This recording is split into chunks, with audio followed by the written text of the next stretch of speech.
Okay, so first of all, the lighting is not really cool because it's the evening already, and the reason like I usually do it like do the video vlogging diary stuff in the morning because the lighting would be like perfect, but like there's no reason for that because first of all, no one watched this except for I think hey yeah we even like don't watch it, so but um and I don't need to be, beautiful and aesthetic for her to looking at it.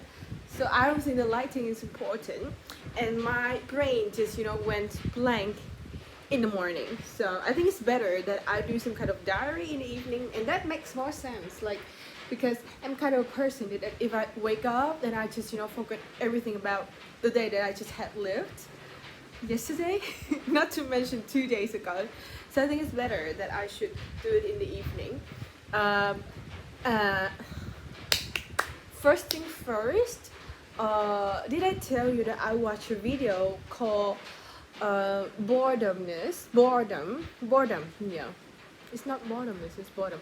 Boredom is the mother of creativity. And in my case, it's not the mother of creativity, but in some ways it's important because today I have to it's a nightmare. But I have to travel from my grandmom's house to Ho Chi Minh City in a small, like it's a van, minivan kind of thing. And I think there's some problem with its ability to reduce the shock because I just jump in, I just jump at the back of the car. So I think it's terrible, and I got very dizzy. But then I have nothing to do.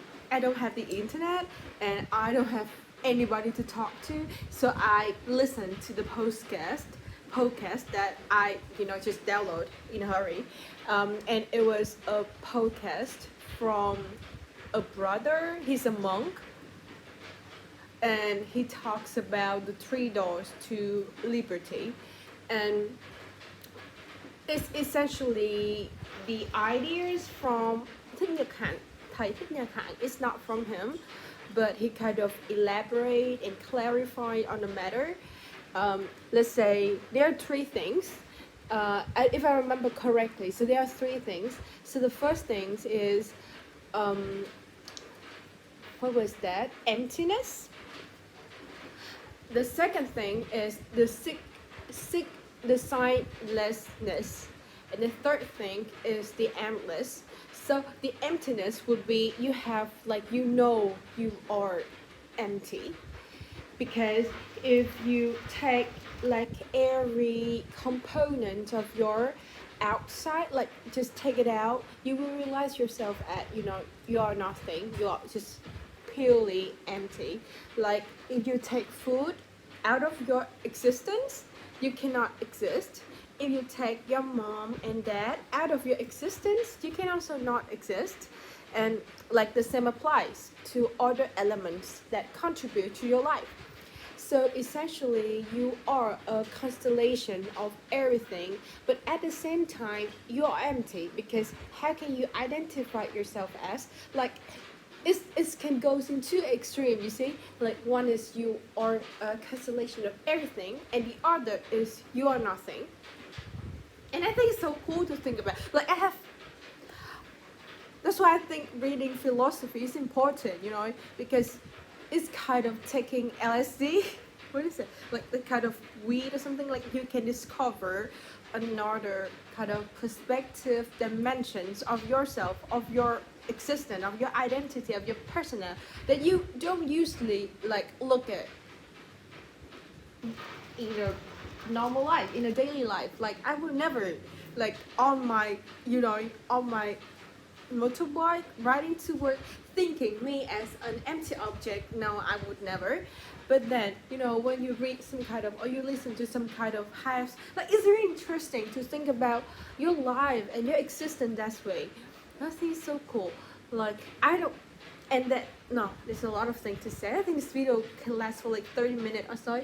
And then the second thing is sightlessness. Sightlessness is mean like I have to write it down. Emptiness. sightlessness, and the description of this terminology, like not so terminology, like this description of this kind of word is just beautiful. Like um, when you have water in a round container, you will see as is round. You will see the roundness. When you have the water contained in a square container, you will see the squareness. When you see the water taken out from the fridge, you will see it as solid. But like that's the sign that you assign to the objects. Like when you look at the mountain, it's the mountain because you assign it, you label it as it is. But when you break it down, it might not be a mountain. So he thứ nhất has kind of a you know um, exercise for his students that they will look at a flower, and then he will ask, what do you look at, like what do you see at the flower when you look at it deeply? And they would answer something like, I see flowers and stuff. But then he say, what I look at is I see the rain. I see the rain that neutral the flower. I see the cloud that shade the flower. I see the sun. I see the molecules. Like it's just beautiful to think about that way.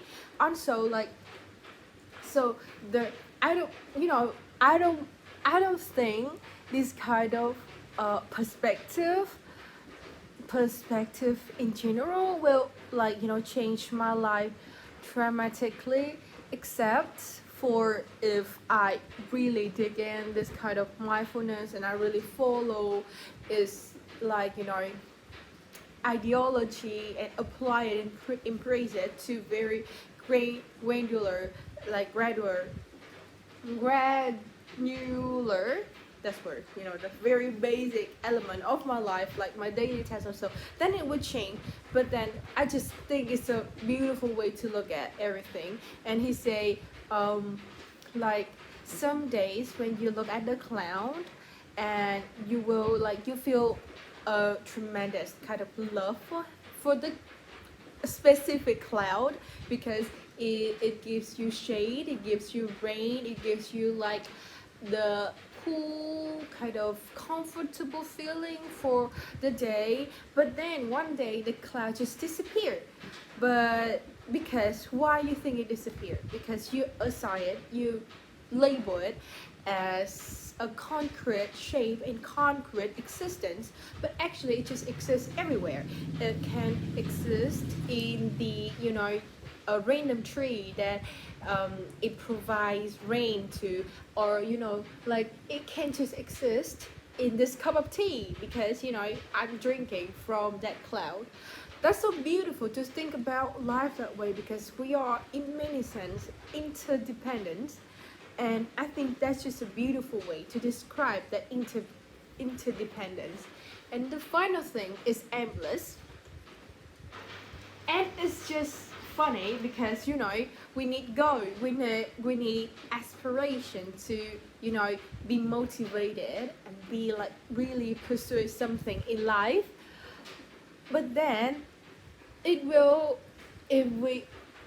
think it's very beautiful, like you set goal, but don't be the victim of your goal, because like the moment that you start to chase your goal, you don't live in the present anymore. Like you don't feel your existence in this kind of space, this kind of time frame, this kind of time window, like this very specific moment of presence, because you are just don't think about it, just think about something else, something like much further away. So set goal, but don't be the victim of your goal. I think that's just a beautiful implication, because that's what I usually do. Like let's say today I like for the last 4 days I went to my grandmom's and granddad's house. But instead of really spending time with them, I'm just focusing on planning about what school I should apply to, what job I should apply to, or I wish I could listen to that postcard earlier. And I think, I think, I think have a retreat every 6 months is important because I can have a time. I think it's like 3 months. I can have a time to look at my life, like to look at what I have done and what I want to do and what I am doing. And I think that's just essential. I plan to like have a concrete plan about what I should do in the next 6 months until I have another plan for it. But then I kind of fail because I just have too much energy in doing some kind of job application and school application, kind of checking material, checking kind of stuff. But yeah, I think it's just So when will I be liberal in my life? When can I achieve that emptiness, that sightlessness, and that aimless? I mean, I don't know. I don't know, and I don't think that some kind of people around my age would have that answer. I think there would be. It's just not me. So, like, I just feel a lot, and it just I think it's around this time of the year, last year, 2022 when I no 20 yeah 2022 or 2021, like when I was still in Mikili. And I remember I just listened to this postcard, the same postcard, the same channel, when I came back home from my restaurant where I work, where I had my part-time job, and I listened and I feel so touched. Like I think I just very like my ideology, my value, my life purpose, it just aligns so much with this kind of lifestyle, and I just really want to follow it. But that would be some kind of like I'm a coward, like that's undeniable. I'm a coward, and my bag just looked up there again. Anyway, I'm a coward, and I like overthink. It's like I will have a tendency to, okay, if I do this, will it affect my loved one, which I don't want to.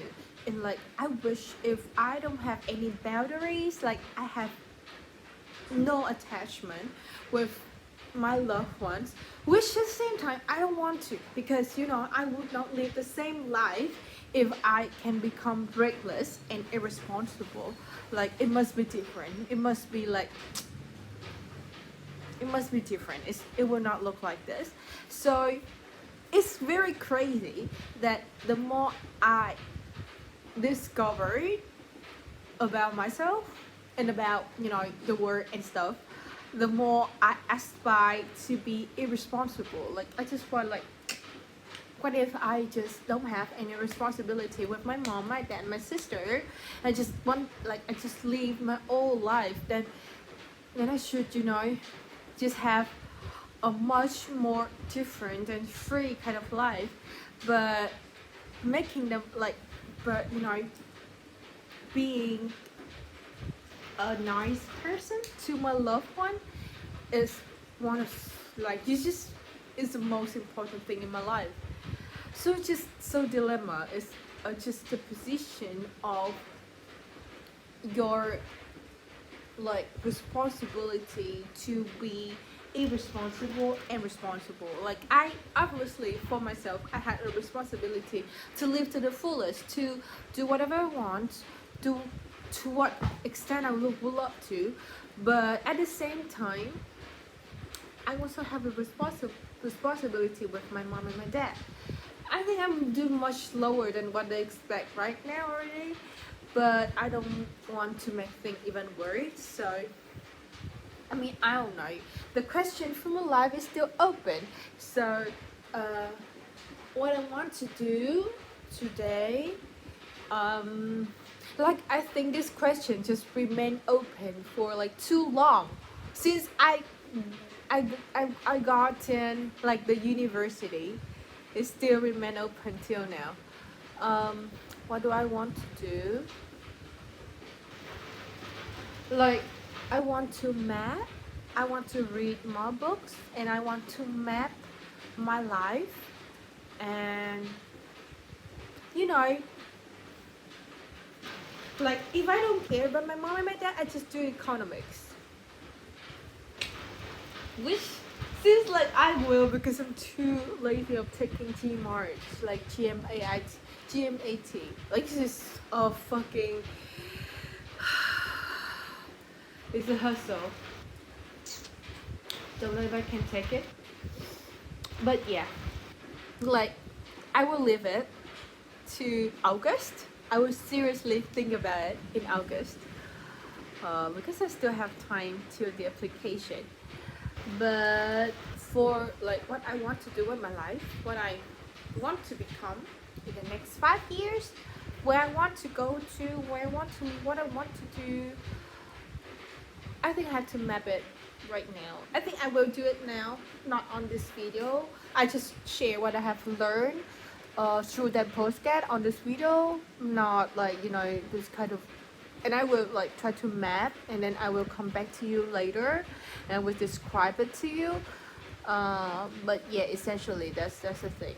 And also the book called one more thing I have, I think I will read this book. This book is called Diet at Zero. It will talk about like, you know, your life is a balance between money, time, and effort. Like money should not be the priority, which like not my priority, but like don't just overspend or underspend. Just, you know, you spend the right amount of money to make your life comfortable and enjoyable and living like you know, living worthy. It's like you have a plan for yourself so that you can survive, you can live in your old ages in comfort, um, and then do some kind of charity work if you would like to. Leave some money to your kids if you have some, which I don't want to have some, so I don't know. And you just subside those amounts, and the remaining amount should be the amount that you can use it uh, to make your life more, you know, memorable. I think that's a good concept. But yes, just read, you know, the general description of that book. I will read it and I will come back to you later. Today I'm reading a book called, I've done the book called Đúng Việc, and I am reading the book called Thinking Fast and Slow. It's kind of a psychology kind of book, so that I can, you know, have better kind of um, kind of bias proof mechanism, because I'm very biased, like you tell me. So that book just basically describe your tendency to be biased and why is it essential and why it's natural. And yeah, you like, I just want to be aware of it so that I can work on it. Yeah, just that. And then after that book, I think I would do the Diet Zero kind of thing, and then I would do some kind of, you know, self-learning kind of method kind of book. Yeah, and then I will increase my kind of habit of reading, because I spend too little time reading book, and it's so sad. But yeah, have to work on it. Like habit just doesn't come at, you know, no cost. Have to really learn the habit, I think. I mean, I don't know, I should read a book called Atomic Habit or something, or I should watch a video. I mean, there should be a video that, you know, briefing the book, and I can find it. But anyway, my life just sucks. Oh no, my life, that's another thing. look, that book also talk about um like you are more than enough. You have your time to learn, to think, you have food to eat, you exist in comfort, and that's it. You know, that's the beauty of it. There's a story that's so beautiful that was told in a podcast that, you know, there's a fisherman and he just goes fishing every day, and he usually will do the fishing in the morning and then go home very early in the afternoon. And then there's a kind of, you know, a random strangers American. I don't know why. I think he hates American. And then he approaches and then he asks, "Why do like what do you do for a living?" And he said, "I do fishing." So what did you do today? I'm just done my fishing and I'm going home. And he was like, why don't you, like, you know, work hard so that you can, you know, like for now you can do fishing. You can do fishing really hard. You wake up early in the morning and you go home late so that you can do the double amount of what you're doing right now, so that you can buy a bigger boat and then you can do more, and then you can fight, you know, you get more money, and then at some point in your life you can just let things be and you can do less, and then at that time you can, you know, go fishing in the morning and goes home early in the afternoon. And it sounds like, you know, that's the story of Endless.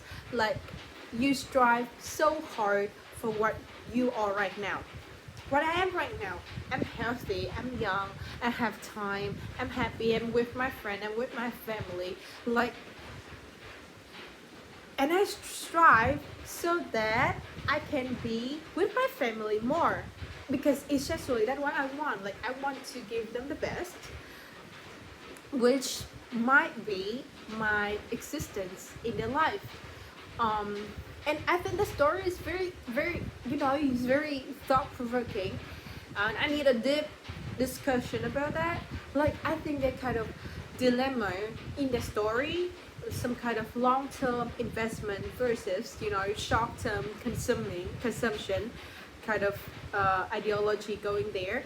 But like, we can't deny that that kind of paradoxical situation to some extent just prevails, at least in my life. Like, I try to I strive, like, yeah, I strive to go to the cool university, which is not very much cooler, so that I can, like, get a job, so that I can live in Germany, so that, like, you know, like, just at the end of the day, I just want, if I follow that path of, you know, doing my master in Köln, I just want to make money so that I can go traveling more easily. Like, that's the end of it. And I want to live in Germany also. I don't want to live in Finland, but Finland is a cool country though. But yeah, like, still, it's still alive. I still can go traveling with my kind of, like, now I'm thinking. Okay, so the question is, why have to strive for that university? Like, why do I? Because their curriculum is cool, but I can still do that kind of curriculum in a more fishy way. At auto, like, it's not a big deal. Why to stand out? I don't know.